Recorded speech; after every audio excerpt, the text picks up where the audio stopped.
Hello everyone.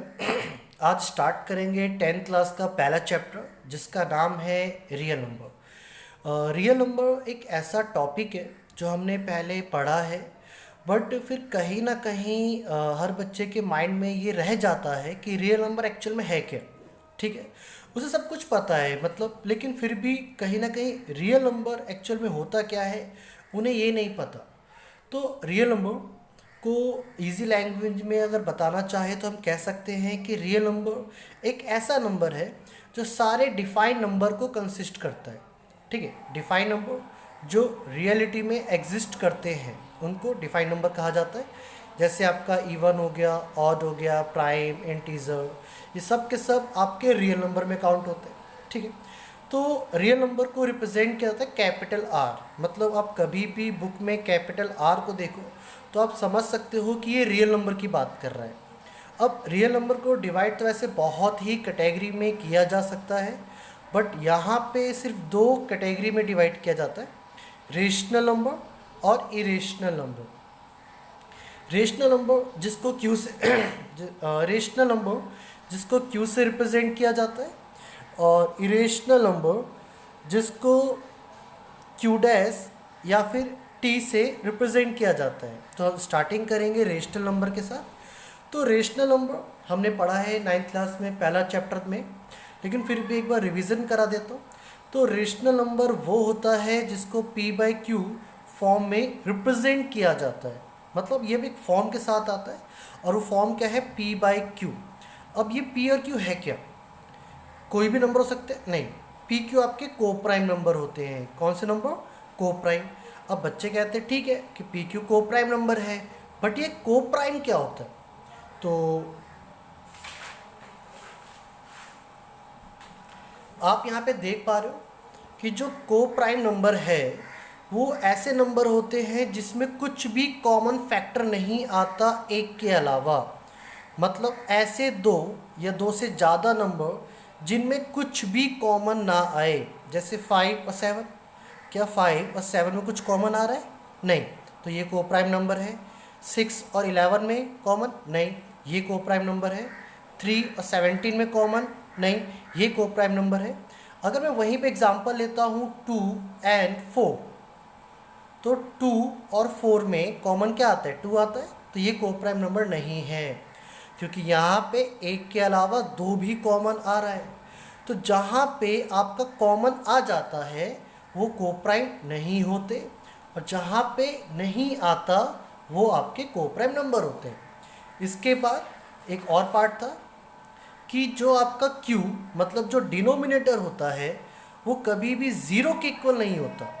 ठीक है, ये बहुत ही इंपॉर्टेंट पार्ट है कि कभी भी आप किसी नंबर को p बाई क्यू फ्रैक्शन के फॉर्म में रिप्रेजेंट करते हो तो ये आपको पता होना चाहिए कि जो डिनोमिनेटर है, नीचे वाला पार्ट, वो कभी भी ज़ीरो नहीं होता। क्योंकि अगर आप कभी भी किसी नंबर को ज़ीरो से डिवाइड करते हो तो क्या रिजल्ट देता है? नॉट डिफाइन देता है। क्या देता है?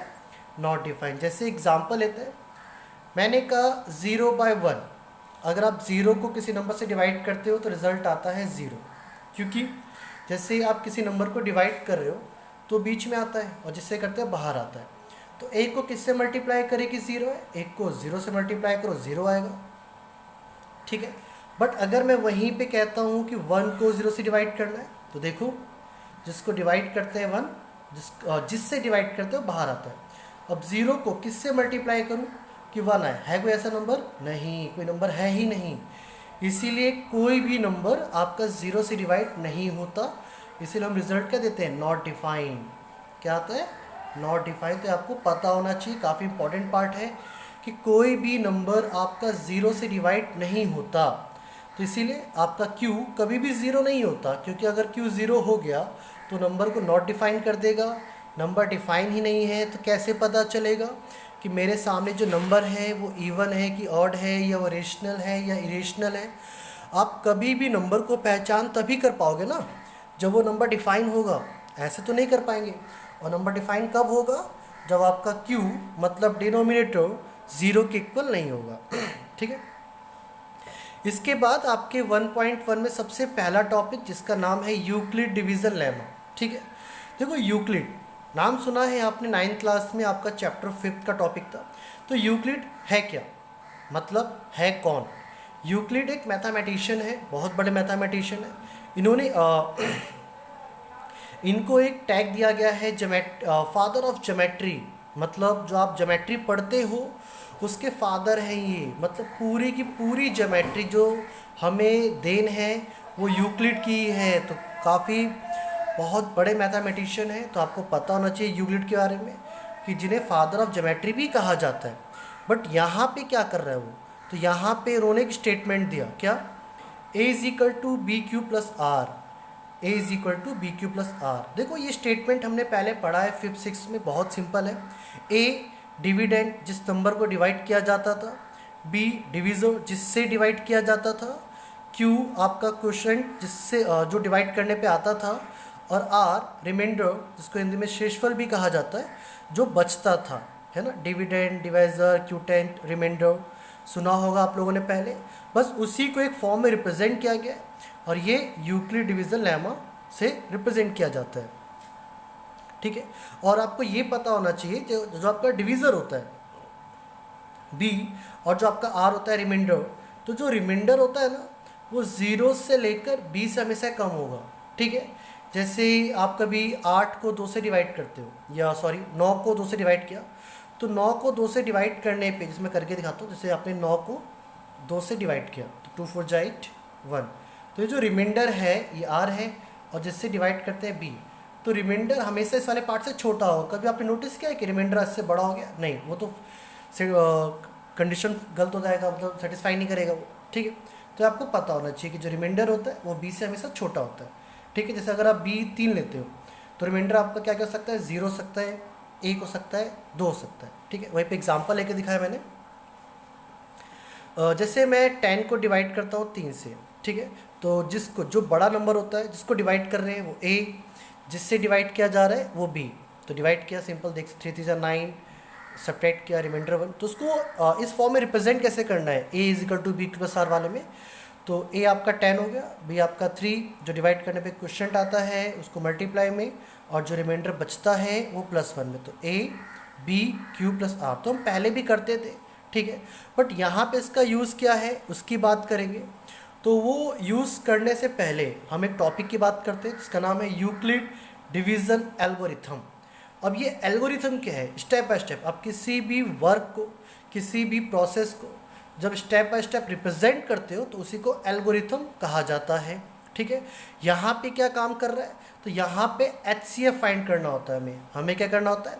यूक्लिड डिवीज़न एल्गोरिथम या फिर यूक्लिड डिवीज़न लेमा, जो स्टेटमेंट हमें गिवन है a is equal to b q plus r, उसका यूज़ करके हम HCF फाइंड करते हैं, हाईएस्ट कॉमन फैक्टर।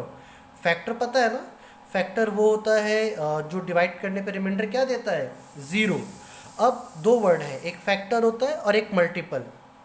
अब बच्चे कंफ्यूज होते हैं कि फैक्टर क्या होता है, मल्टीपल क्या होता है। तो मैं एग्जांपल के द्वारा समझाता हूँ। देखो जैसे फैक्टर ये कहते हैं, जैसे कोई नंबर है 4, तो 4 किस किस से डिवाइड हो रहा है, 4 किस किस से डिवाइड हो रहा है वो उसके फैक्टर है। जैसे 4 किस किस से डिवाइड हो रहा है? 1 से होता है, 2 से, 4 से, तो इसके फैक्टर हो गए। वहीं पे मल्टीपल ऑफ 4, तो 4 के मल्टीपल तो 4 का टेबल, तो 4 8 12 ये सब इसके मल्टीपल हैं, मतलब इसके टेबल में आता है। तो फैक्टर और मल्टीपल में आप कंफ्यूज मत होना।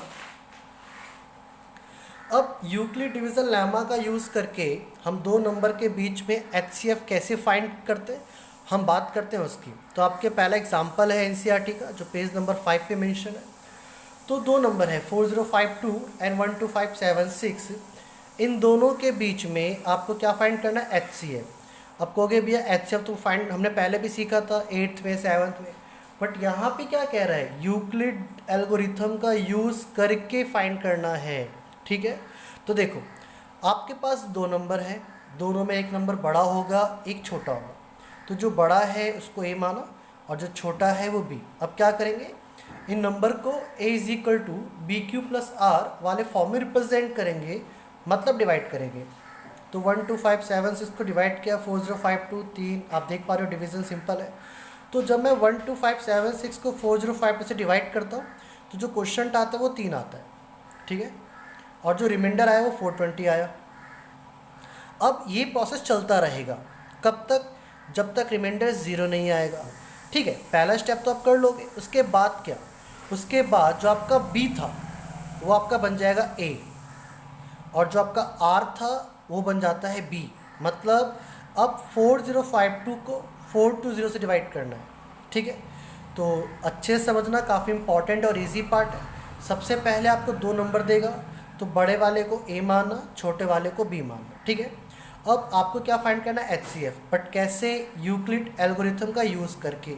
तो डिवाइड करेंगे, a is equal to b cube plus r के फॉर्म में रिप्रेजेंट करना है। तो ए और बी तो पता ही है, डिवाइड करने पे क्वेश्चन आता है और बचने पे रिमाइंडर आता है, उसको रिप्रेजेंट कर दिया ऐसे। अब ये स्टेप चलेगा, तो नेक्स्ट स्टेप में क्या होता है, जो आपका बी है वो ए, देखो एरो समझा रखा है, बी ए बन गया, और जो आर है वो बी बन गया। अब 4052 को 420 से डिवाइड करना है, तो क्वेश्चन आपका 9 आया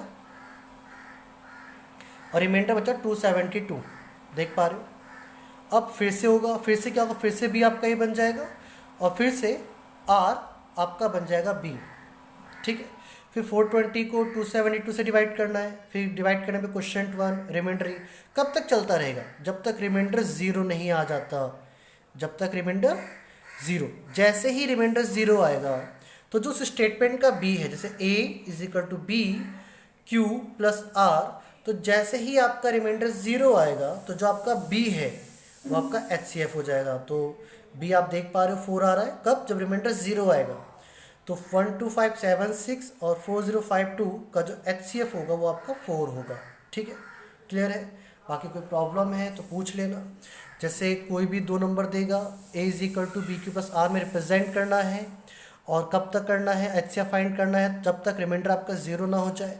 करना कैसे है, पहला स्टेटमेंट करने के बाद जो b है वो a बन जाता है और r आपका b बन जाता है। फिर डिवाइड करो क्वेश्चन रिमाइंडर, फिर b, फिर a b, फिर डिवाइड करो।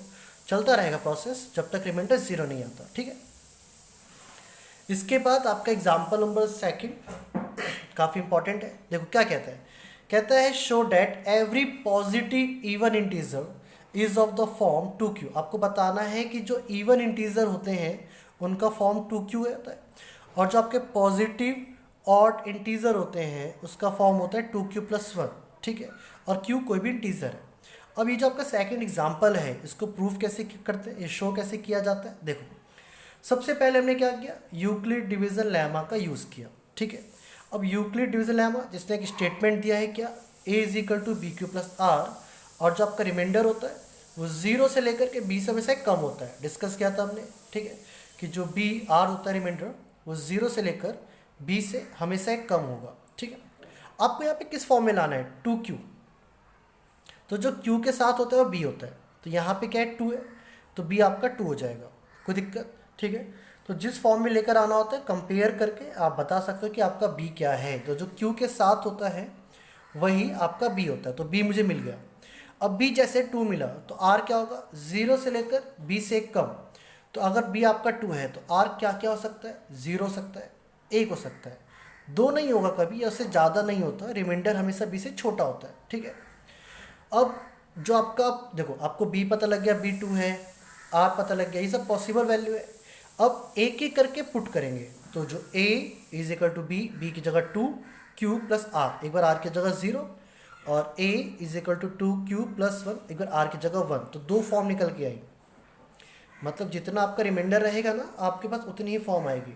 तो a का a रहेगा, b आपका 2 आपने कंपेयर करके निकाला, और एक बार r की जगह 0 और एक बार r की जगह 1। ठीक है, अब इसके बाद देखो 2q प्लस 0 आपका 2q होता है, तो 2q में क्या 2 कॉमन आ रहा है, हाँ 2 कॉमन आ रहा है।